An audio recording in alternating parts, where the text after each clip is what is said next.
आप सभी का स्टडी पार्क में स्वागत है। आज मैं आप लोगों को क्लास 11 के हिंदी कोर का वे सारे ऑब्जेक्टिव क्वेश्चन कराऊंगी जो आपके लिए बहुत ही इम्पोर्टेंट है। आज मैं इस क्लास में आप लोग को ये भी बताऊंगी कि आप लोग को कुल कितना समय दिया जाएगा और कितने प्रश्न आपके आएंगे। तो आप लोग इस वीडियो को पूरा देखिएगा और आप इस मॉक के द्वारा आप ये भी लगा सकते हैं कि आपके कितने आंसर बन रहे हैं। तो चलिए सबसे पहले देखते हैं। आपको 1 घंटे की अवधि मिलेगी जिसमें से 40 अंक के प्रश्न होंगे। सभी प्रश्न बहुविकल्पीय होंगे। आप लोग इस चैनल पर नए आए हैं तो चैनल को सब्सक्राइब करें और साथ ही साथ बेल आइकन को भी प्रेस करें। तो चलिए सबसे पहले देखते हैं कि आपके किस तरह के प्रश्न आएंगे और उन प्रश्नों को आपको कैसे हल करना है। तो चलिए सबसे पहले पहला क्वेश्चन पढ़ते हैं कि निम्नलिखित पद्यांश को ध्यानपूर्वक पढ़िए। जो यहाँ पे एक पद्यांश दिया गया है, आपका एक आएंगे गद्य उठा के दे सकते हैं या पद, दोनों भी देंगे, जिनमें से आपको उसी में से आंसर ढूंढ के लिखना है। तो चलिए सबसे पहले ये पद्यांश देखते हैं कि निम्नलिखित पद्यांश को ध्यानपूर्वक पढ़कर प्रश्न संख्या 1 से 4 के बीच में जो सही विकल्प है उसको लिखना है। तो सबसे पहले इस कविता को पढ़ते हैं कि क्या है। ये कविता है, तेरे मेरे बीच कहीं है एक घृणमय भाईचारा, संबंधों के महासागर में तू भी हारा मैं भी हारा। क्या है? तेरे मेरे बीच कहीं है यह घृणामय भाईचारा, संबंधों के महासागर में तू भी हारा मैं भी हारा। बंटवारे के भीतर भीतर ऐसी ऐसी डाह जगाई, जैसे सरसों के खेतों में सत्यानाशी उग उग आई। तेरे मेरे बीच कहीं है फूट अनुफूटा प्यारा, संबंधों के महासमर में तू भी हारा मैं भी हारा। तो देखिए पहला क्वेश्चन इससे क्या बनता है कि इस कविता का संबंध, मतलब इस कविता में किस बात की संबंध बताया गया है। तो इसका राइट आंसर क्या होगा? पारिवारिक संबंध। क्या है? पारिवारिक संबंध। इसमें भाईचारा ये जो वर्ड है ना, जैसे कि तेरे मेरे बीच कहीं है एक घृणामय भाईचारा और संबंध, ये सब सारे एक परिवार के बारे में बताया गया है। तो यह कविता क्या है? एक भाईचारे के या फिर एक पारिवारिक संबंध का ये कविता है। देखिए दूसरा नंबर क्वेश्चन क्या है कि सबसे उपयुक्त शीर्षक चुने।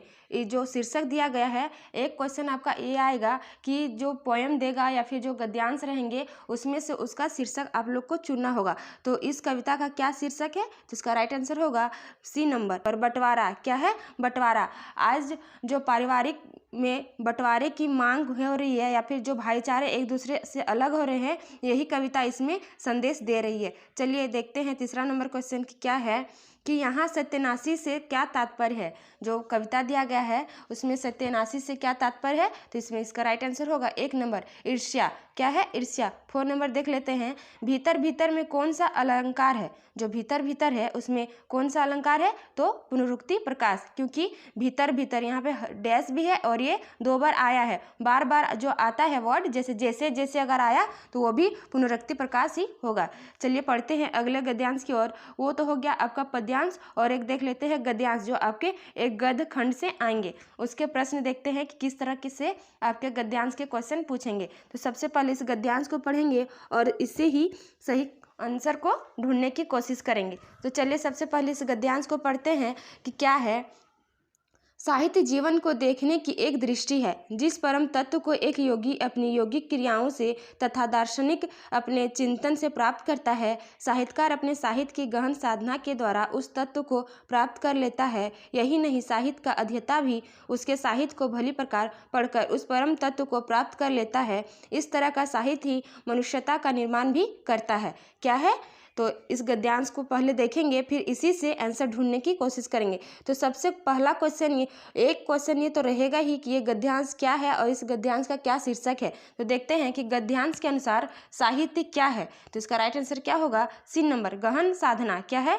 गहन साधना। 6 नंबर का है कि उपयुक्त गद्यांश का सबसे उपयुक्त शीर्षक क्या है। इसका राइट आंसर होगा 1 नंबर साहित्य। क्या होंगे? साहित्य। 7 नंबर देखते हैं कि गद्यांश के आधार पर बताइए कि कौन सा कथन गलत है। यहाँ पर जितने भी पॉइंट दिए गए हैं उनमें से कौन सा गलत होगा। तो इसका राइट आंसर होगा सी नंबर, साहित्य मनुष्यता का निर्माण और विनाश करता है। ये गलत है, साहित्य मनुष्य का निर्माण और विनाश नहीं करती है। 8 नंबर देखते हैं कि कि साहित्य का अध्येता से क्या तात्पर्य है। साहित्य का अध्येता से क्या तात्पर्य है, तो इसका राइट आंसर होगा सी नंबर पाठक। क्या होंगे, पाठक। आपके टॉपिक में ये लगा है रचनात्मक लेखन तथा अभिव्यक्ति और माध्यम, तो इससे जुड़ी क्वेश्चन देखते हैं 9 नंबर कि जनसंचार के लिए अंग्रेजी में कौन सा शब्द प्रयुक्त होता है। जनसंचार के लिए अंग्रेजी कौन सा शब्द प्रयुक्त होता है, तो ये मास कम्युनिकेशन। क्या है, मास कम्युनिकेशन। 10 नंबर देखते हैं कि निम्नलिखित में से कौन सा औपचारिक पत्र नहीं है, तो इसका राइट आंसर होगा भाई को पत्र लिखना औपचारिक पत्र नहीं है। 11 नंबर देखते हैं कि फीचर के लिए हिंदी में कौन सा शब्द प्रयुक्त होता है, तो कौन सा शब्द प्रयुक्त होता है, तो इसका राइट आंसर 1 नंबर होगा रूपक। 12 नंबर है कि प्रतिवेदन। प्रतिवेदन अंग्रेजी के किस शब्द का हिंदी रूपांतरण है। जो प्रतिवेदन है उसको अंग्रेजी में किस शब्द का हिंदी रूपांतरण है, तो इसका राइट आंसर होगा सी नंबर रिपोर्ट। क्या है, रिपोर्ट को ही प्रतिवेदन कहते हैं। चलिए 13 नंबर देखते हैं कि संपादकीय किसके द्वारा लिखा जाता है। जो संपादक है वो किसके द्वारा लिखा जाता है, तो संपादक के द्वारा ये संपादकीय लिखा जाता है। 14 नंबर देखते हैं कि जनसंचार माध्यमों का प्रमुख कार्य क्या है। जो जनसंचार है उसका प्रमुख कार्य क्या रहता है, तो इसका राइट आंसर होगा डी नंबर सभी। क्या है, लोगों का मार्गदर्शन करना। जनसंचार क्या करता है, लोगों को मार्गदर्शन करते हैं, मनोरंजन करता है, सूचना देना और शिक्षित करता है। 15 नंबर देखते हैं कि भारत में प्रकाशित होने वाला पहला अखबार कौन सा था, तो इसका राइट आंसर क्या होगा, इसका राइट आंसर होगा 1 नंबर बंगाल गजट। क्या है, बंगाल गजट भारत में पहली बार प्रकाशित हुई अखबार है। 16 नंबर का क्वेश्चन देखते हैं कि कक्षा में होने वाली चर्चा या विचार विमर्श किस प्रकार का संचार है। जो कक्षा में विचार विमर्श होती है या फिर संगोष्ठी होती है वो किस प्रकार का संचार है, तो इसका राइट आंसर होगा 1 नंबर समूह संचार। क्या है, समूह संचार में ये सब बातें डिस्कस होती है। विचार विमर्श ये समूह संचार का ही एक माध्यम है। 17 नंबर है कि पत्रकारिता का मूल तत्व क्या है। पत्रकारिता का मूल तत्व क्या है, तो जिज्ञासा। पत्रकारिता में जिज्ञासा उत्पन्न होती है। चलिए देखते हैं 18 नंबर संपादक के नाम पत्र स्तंभ प्राय समाचार पत्र के किस पृष्ठ पर प्रकाशित होता है, तो किस पृष्ठ पर प्रकाशित होता है, तो इसका राइट आंसर होगा सी नंबर संपादकीय पृष्ठ। कौन सा पृष्ठ, संपादकीय पृष्ठ। खंड ग अब देखते हैं कि जो आपके पाठ्य पुस्तक से होंगे उसके बारे में पहले चर्चा कर लेते हैं कि इसमें किस तरह का क्वेश्चन आएंगे। इसमें आपके गद्यांश या आपके कोई भी कविता का एक टॉपिक उठा के देख सकते हैं या फिर किसी कहानी का छोटा सा स्वरूप दे देंगे, उसी में से आप लोग को छाट के उसका आंसर लिखना है। तो चलिए पहले देखते हैं कि ये कविता पहले पढ़ते हैं कि क्या है। इसमें 19 से 22 तक के विकल्प को चयन करना है। तो देखते हैं कि आओ मिलकर बचाएं कि इस दौर में भी बचाने को बहुत कुछ बचा है अब भी हमारे पास। क्या है, तो इसका पहले देखते हैं कि किस कविता का है। तो इस कविता के रचयिता कौन है, तो प्रस्तुत गद्यांश ये जो कविता लिखा है इस कविता के रचयिता कौन है, तो इसका राइट आंसर होगा डी नंबर निर्मला पुतुल। किन्होंने लिखी है ये कविता, निर्मला पुतुल। और इनका जन्म कब होता है, तो इनका जन्म 1972 में होती है। कब, 1972 में। 20 नंबर देखते हैं कि यहाँ रचनाकार का जीवन के प्रति क्या दृष्टिकोण है, मतलब कैसा दृष्टिकोण है, तो इसका राइट आंसर होगा ए नंबर। क्या है, सकारात्मक। कैसी, सकारात्मक दृष्टि इसमें है। 21 नंबर देख लेते हैं कि यहाँ क्या बचाने की बात की गई है। इस कविता में क्या बचाने की बात की गई है, तो इसका राइट आंसर होगा बी नंबर संस्कृति को। किसको, संस्कृति को। 22 नंबर है कि उपयुक्त पंक्तियों में है, उपयुक्त पंक्तियों में क्या है, तो इसका राइट आंसर है सी नंबर आह्वान। क्या है, आह्वान करने का। चलिए देखते हैं अगले क्वेश्चन की ओर। देखते हैं कि निम्नलिखित प्रश्नों के सही विकल्प का चयन कीजिए। चलिए 23 नंबर क्या है कि जैसे बाढ़ी काष्ठ ही काटे अग्नि न काटे कोई, पंक्ति में अग्नि किसका प्रतीक है, तो अग्नि किसका प्रतीक रहता है, तो ये आत्मा का प्रतीक रहता है। 24 नंबर देखते हैं कि मीरा ने अपने प्रेम बेली से कैसे फल की प्राप्ति की कामना व्यक्त की है, तो इसका राइट आंसर क्या होगा, बी नंबर आनंद फल। उन्होंने कैसी कामना की है, तो उन्होंने आनंद फल की कामना की है। 25 नंबर देखते हैं कि माँ की जिसकी स्नेह धारा में कौन सा अलंकार है। माँ की जिसकी स्नेह धारा में कौन सा अलंकार है, तो इसमें इसका राइट आंसर होगा बी नंबर रूपक अलंकार है। कौन सा अलंकार, रूपक अलंकार। 26 नंबर देखते हैं कि चंपा काले काले अक्षर नहीं चीनती, शीर्षक में विशेषण क्या है, तो इसमें विशेषण क्या है, काले काले। 27 नंबर देखते हैं कि सपनों का मर जाना किस प्रकार का प्रयोग है। सपनों का मर जाना किस प्रकार का प्रयोग है, तो इसका राइट आंसर है 1 नंबर लाक्षणिक। क्या है, लाक्षणिक। चलिए पढ़ते हैं अगले गद्यांश की ओर देखते हैं। अगला गद्यांश जो आपके कहानी से है, एक कविता हो गया, एक कहानी से पूछेगा कि इस किस कहानी से है और उसमें क्या क्या उद्धृत रहता है। तो सबसे पहले इस कहानी को पढ़ते हैं कि गलती करने वाला तो है ही गुनहगार, पर उसे बर्दाश्त करने वाला भी कम गुनहगार नहीं होता है। जो गलती करता है वो तो गुनहगार है ही, लेकिन जो उस गलती को बर्दाश्त करता है वो अधिक ही गुनहगार होता है। जैसे लीला बेन और कांति भाई और हजारों हजारों माँ बाप, लेकिन सबसे बड़ा गुनहगार तो वह है जो चारों तरफ अन्याय, अत्याचार और तरह तरह की धांधलियों को देखकर भी चुप बैठा रहता है, जैसे तुम। इससे अब देखते हैं कि इससे क्या क्वेश्चन बनते हैं। तो पहला क्वेश्चन देखते हैं कि प्रस्तुत पंक्तियों के रचयिता कौन है। जो ये कहानी दिया गया है इसके रचयिता कौन है, तो इसका राइट आंसर होगा ए नंबर, मनु भंडारी। कौन है, मनु भंडारी। और इनका जन्म कब होता है, तो 3 अप्रैल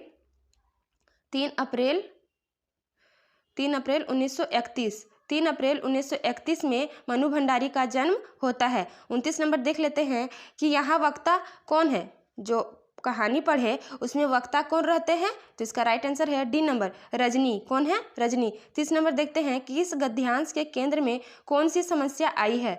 तो इसमें कौन सी समस्या आई है, तो शिक्षा की समस्या इसमें आई है। 31 नंबर है कि इनमें कौन सी विशेषता वक्ता के चरित्र की है। तो इसका राइट आंसर एक है, सभी है। ये समाज सेवी, स्पष्टवादी, संघर्षशील, ये सभी इस वक्ता की चरित्र की विशेषता रहती है।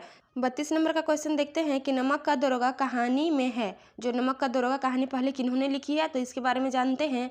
तो प्रेमचंद ने ये कहानी लिखी है। और प्रेमचंद जी का जन्म कब होता है, तो 31 जुलाई 1880 कहाँ पे, इनका लमही नामक ग्राम बनारस में होती है। कहाँ पे, लमही नामक ग्राम बनारस में होती है। और इनकी मृत्यु कब होती है, तो 1936 में इनकी मृत्यु होती है। तो इस क्वेश्चन का आंसर क्या होगा, इस क्वेश्चन का सही आंसर होगा एक नंबर, धन के ऊपर धर्म की जीत। क्या है, धन के ऊपर धर्म की जीत। चलिए 33 नंबर देखते हैं कि मियाँ नसीरुद्दीन किस विधा की रचना है। मियाँ नसीरुद्दीन किस विधा की रचना है, तो इसका राइट आंसर होगा सी नंबर, शब्द चित्र। क्या है, शब्द चित्र। 34 नंबर देखते हैं कि पथेर पांचाली फिल्म के निर्माण में सबसे बड़ी समस्या की क्या थी। तो सबसे बड़ी समस्या क्या रहती है, इसका राइट आंसर है डी नंबर, धन का अभाव रहता है।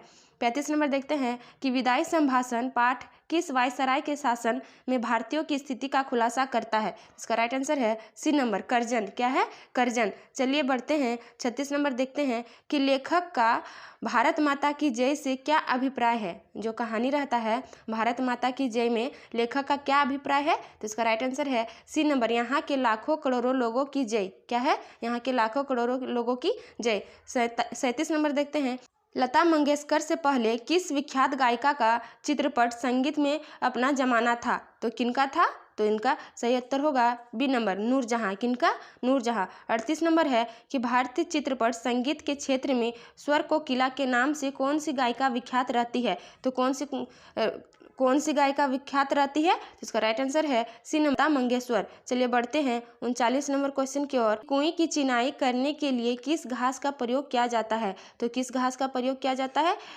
घीप घास। कौन सा, घीप घास। 40 नंबर क्वेश्चन देखते हैं कि कुएं की चिनाई करने वाले को क्या कहा जाता है। तो क्या कहा जाता है, चेलवांजी। क्या है, चेलवांजी। आप लोग इस वीडियो को और एक बार से देख लेंगे और इसको अच्छे से पढ़ लेंगे। आज के लिए इतना ही। अगर आप लोगों को ये वीडियो पसंद आई है तो चैनल को सब्सक्राइब करें और साथ ही साथ बेल आइकन को भी प्रेस करें। धन्यवाद।